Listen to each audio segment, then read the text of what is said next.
மாண்புமிகு பேரவைத் தலைவர் அவர்களே, என்எல்சி என்று கடந்த காலத்திலும் என்எல்சி இந்தியா என்று அண்மை காலமாகவும் அறியப்படுகிற அந்த நிறுவனம் தனது விரிவாக்கத்திற்காக தற்போது நிலங்கள் தேவைப்படுகிறது என்கிற நிலையில் தமிழக அரசை சார்ந்திருக்கிறது.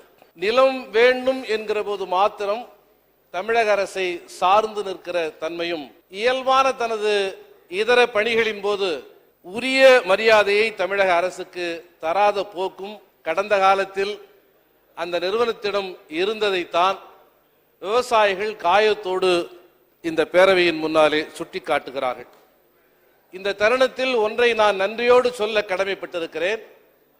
5 லட்சம் என்கிற ஏக்கருக்கு மதிப்பீட்டை 15 லட்சமாக உயர்த்தி தந்தவர் மரியாதைக்குரிய வேளாண் துறை அமைச்சர் அவர்கள்தான். அதை நன்றியோடு நான் இங்கே சொல்ல கடமைப்பட்டிருக்கிறேன். 5 லட்சத்தை 5 லட்சமா நீங்க தான் உயர்த்தி கொடுத்தீங்க.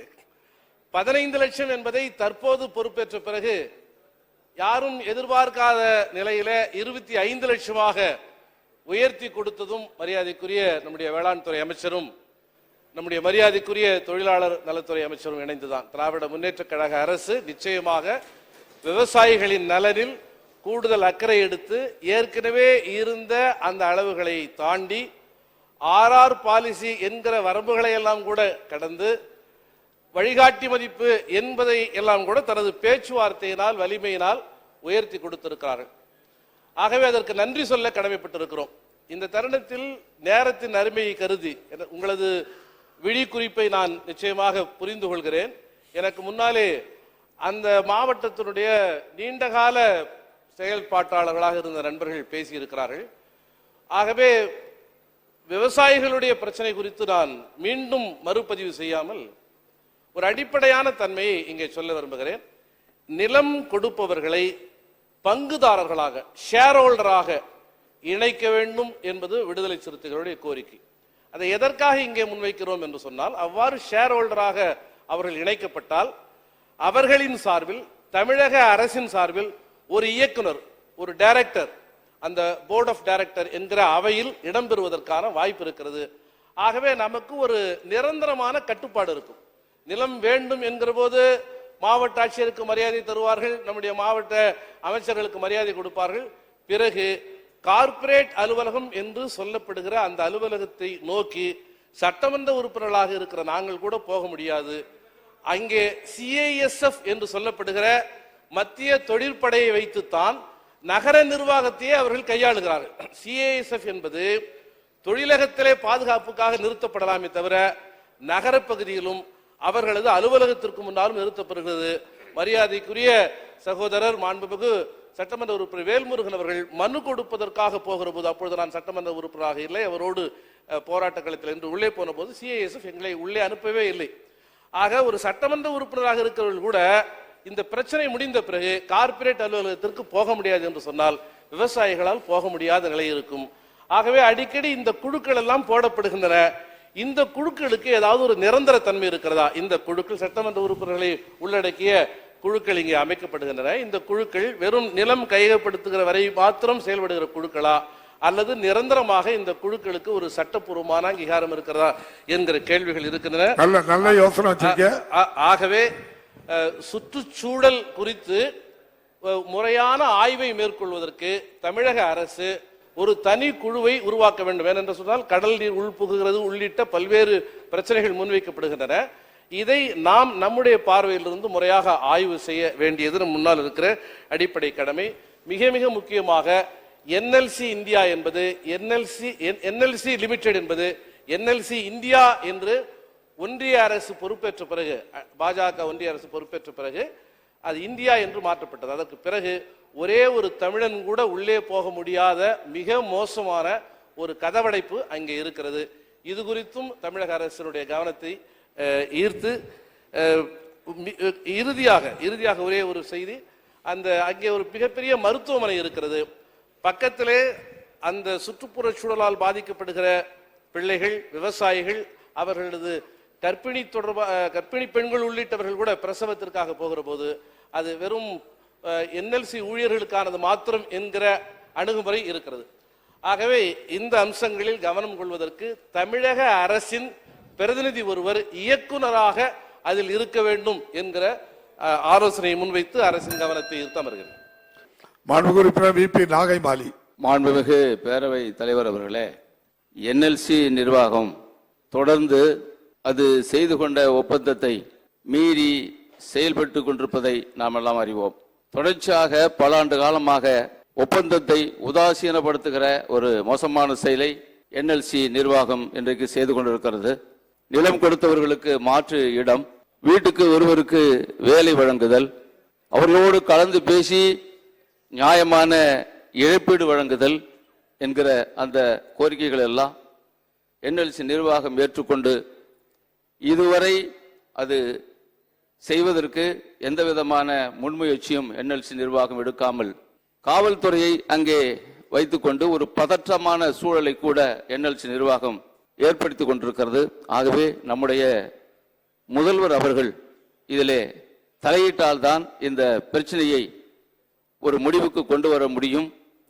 என்எல்சி நிர்வாகம் தான் ஏற்றுக்கொண்ட அந்த கோரிக்கைகளை செய்ய முடியும் என்பதை அழுத்தமாக இந்த அவையிலே நான் பதிவு செய்ய விரும்புகிறேன்.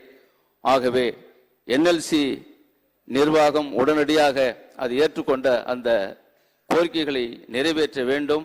நம்முடைய மாண்புமிகு முதல்வர் அவர்கள் சிறப்பாக அந்த பிரச்சனையில் தலையிட வேண்டும் என்று இந்த மாமன்றத்தினுடைய கவனத்தை ஈர்த்து அமர்கிறேன். மாண்புமிகு உறுப்பினர் செல்வப்பிரதிநிதி சுருக்கமா. மாண்புமிகு பேரவை தலைவர் அவர்களே, சீக்கிரமா. இந்தியாவில் இருக்கின்ற பொது நிறுவனங்களின் லாபம் ஈட்டுகின்ற நவரத்னா நிறுவனம் என்று சொல்லுகின்ற நெய்வேலி லிங்க்லைட் கார்ப்பரேஷன் கடந்த காலங்களில் பல வாக்குறுதிகளையும் பல உறுதிமொழிகளையும் தமிழக அரசிற்கும் கடலூர் மாவட்ட மக்களுக்கும் கொடுத்திருக்கிறார்கள். ஆனால் இதுவரை அதை நிறைவேற்றியதாக தெரியவில்லை. நாம் நிலம் எடுக்கிறார்கள், வேலை வாய்ப்பு கொடுக்கவில்லை என்று ஒரே கண்ணோட்டம் பார்த்தாலும் இன்னொரு பார்வை இருக்கிறது. அந்த பகுதியில் நிலத்தடி நீர் மிகவும் பாதிக்கப்பட்டு இருக்கிறது. 50 ஆண்டுகளுக்கு முன்பு 10 அடியில் வந்த நீர் இப்பொழுது 1000 அடிக்கு கீழ் நீர் கிடைக்கவில்லை என்ற ஒரு புகாரம் இருக்கிறது. இதையும் நாம் கருத்தில் கொள்ள வேண்டும்.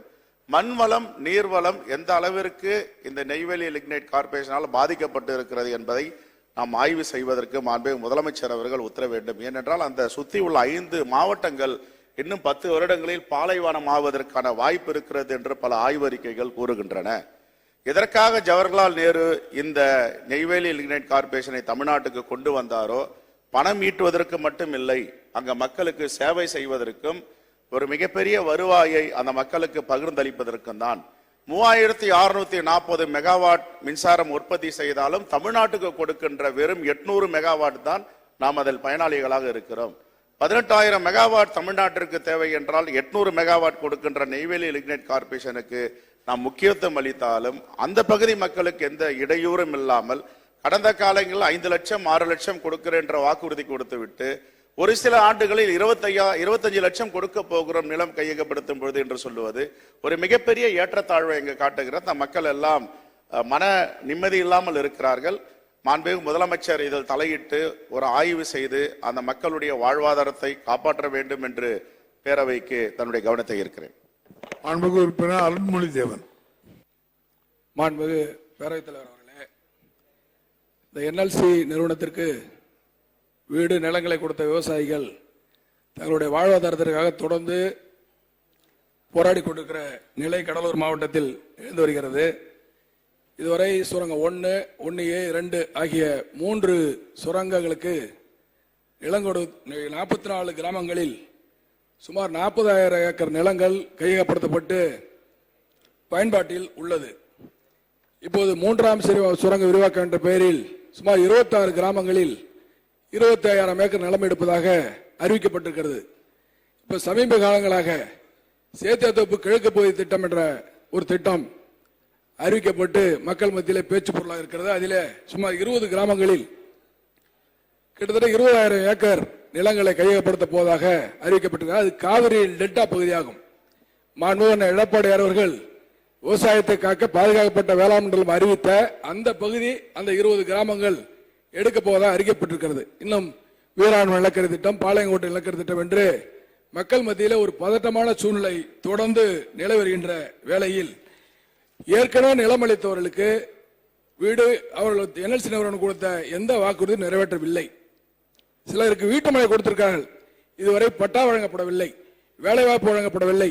அந்த நிலங்களிலே விவசாய கூலி தொழிலாளராக பணியாற்றியவர்களுக்கு, அந்த விவசாய தொழிலாளர்களுக்கு எந்தவித மறுபயனும் அரசாங்கத்தால் என்எல்சி நிறுவனத்தால் அளிக்கப்படவில்லை. இன்னும் கொடுமை, இந்த சிஎஸ்ஆர் நிதி தமிழகத்திற்கு பாதிக்கப்பட்ட கடலூர் மாவட்டத்திற்கு சுரங்கம் இருக்கக்கூடிய சுற்றி இருக்கக்கூடிய கிராமங்களில் செலவழிக்கப்படாமல் வட இந்தியாக்களில் செலவழிக்கப்படுகிறது. இன்னும் வேதனையான விஷயம், இந்த இரண்டாம் சுரங்க விரிவாக்கத்திற்கு வழங்கப்பட்ட கொடுக்கப்பட்ட நிலங்கள் இன்றும் விவசாயிகளுடைய பயன்பாட்டில் இருக்கிறது. அங்கதான் இங்க பிரச்சனை. நிலநடுப்பு என்ற பெயரில் இன்றைக்கு அதிகாரிகளும் கடலூர் மாவட்ட அதிகாரிகளும் காவல்துறையும் என்எல்சி அதிகாரிகளும் அடிக்கடி கிட்டத்தட்ட அந்த 20 மாத காலமாக ஒரு 20-30 தடவைக்கு மேல அங்கு பெரிய அச்சுறுத்தல், மக்கள் மத்தியில் ஒரு பதட்டமான சூழ்நிலை ஏற்பட்டு இன்றைக்கு தங்கள் உயிரை மாற்றிக் கொள்வதற்கு தீக்குளிக்கின்ற அளவிற்கு போராடக்கூடிய ஒரு நிலைக்கு மக்கள் சென்று கொண்டிருக்கிறார்கள்.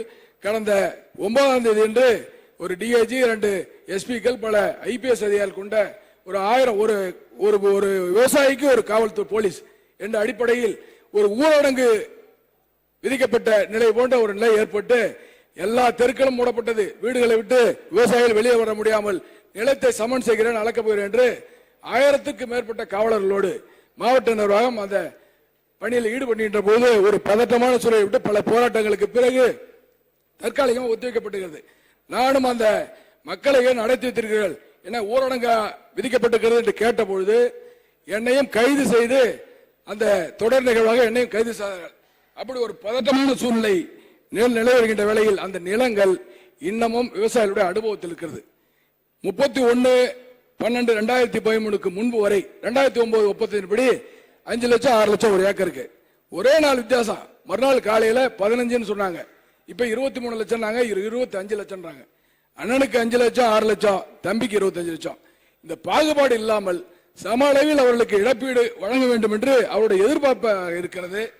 அதை அரசுடைய கவனத்திற்கு நான் கொண்டு வருகிறேன். இன்றும் எங்களுடைய வலியுறுத்தலுக்கு பிறகு 3 முறை விவசாயிகளோட பிரச்சனை, ஒரு நிமிஷம், 3 முறை கருத்து கேட்பு கூட்டங்கள் நடத்தப்பட்டது. அந்த கருத்து கேட்பு கூட்டங்களில் ஒரே ஒரு முறை கூட ஒரு விவசாயி கூட என்எல்சிக்கு ஆதரவாக பேசவில்லை. இப்படி விவசாயிகள் இன்றைக்கு அதனால் ஏற்பட பாதிப்புகளை பார்த்து சொன்னால், நிலத்தடி நீர் ஆர்டிசியல் ஊட்டுகள் இருந்த கடலூர் மாவட்டம் 1000 அடிக்கு மேல் நிலத்தடி நீர் மட்டம் சென்று விட்டது.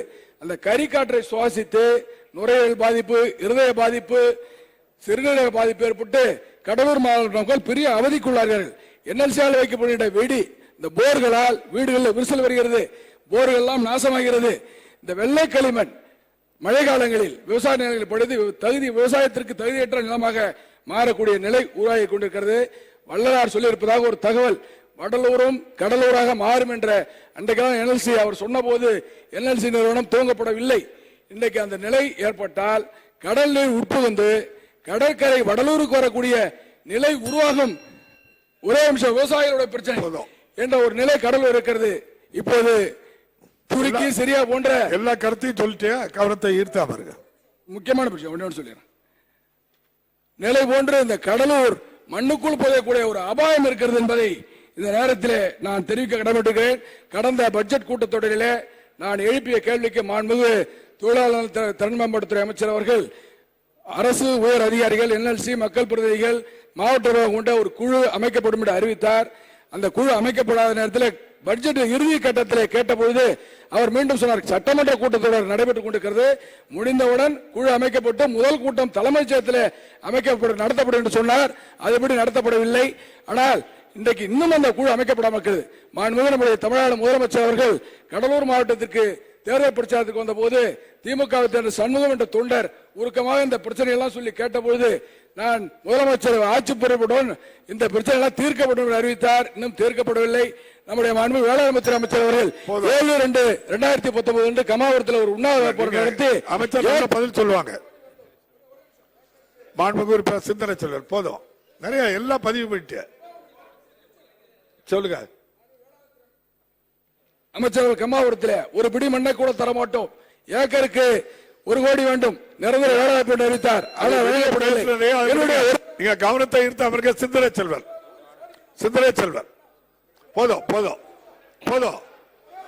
இல்ல அது வெளியே நீங்க 100 பேசிருப்பீங்க, அதை இங்க பேச வேண்டியதில்லை.